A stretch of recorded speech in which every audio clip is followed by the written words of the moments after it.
All right. Chapter 12.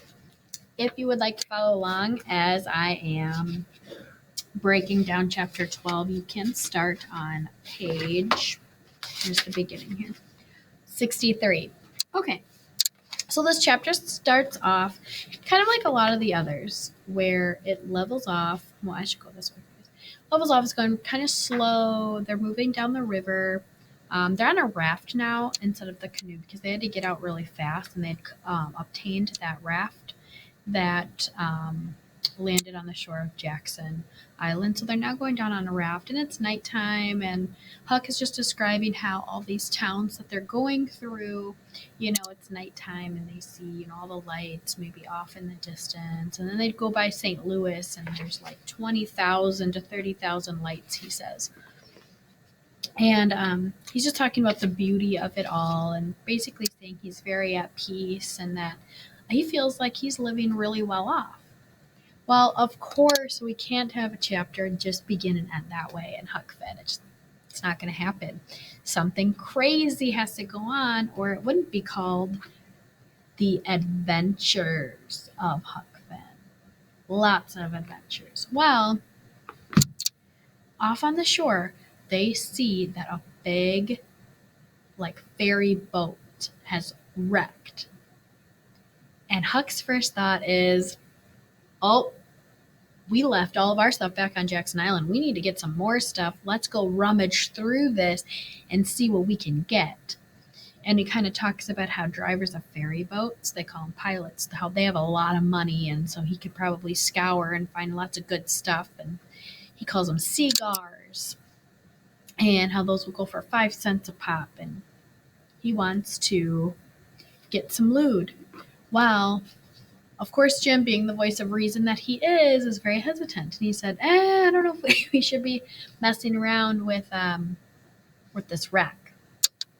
Well, Huck wins in the end, and they go, look, all of a sudden, we meet 3 guys that we probably don't want to run across on your average day of floating down the river as a 12-year-old boy and a runaway slave. And it's Jim Turner, Jake Packard, and we only know him as Bill. So these 3 guys.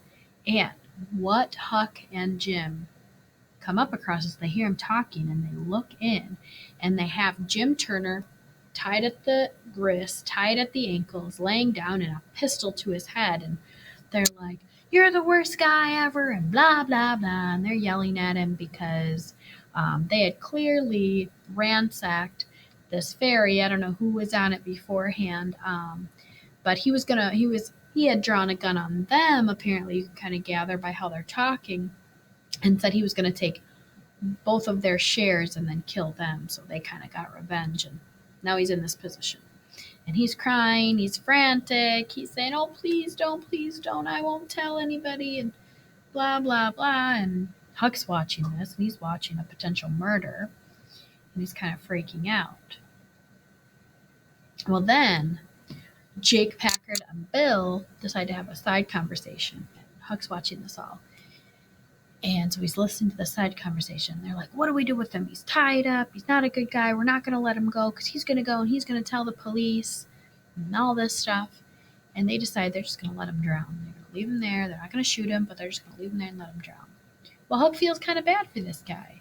So he runs back to Jim, who was, prior to this, had already run away. So he was scared and said, we got to find their boat.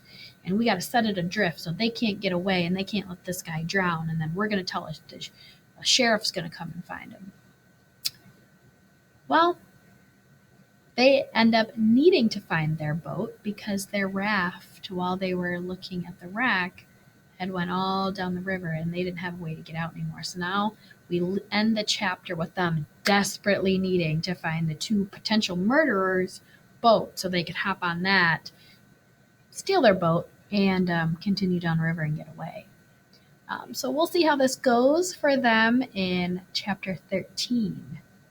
Stay tuned, keep up with your questions, and thanks for listening.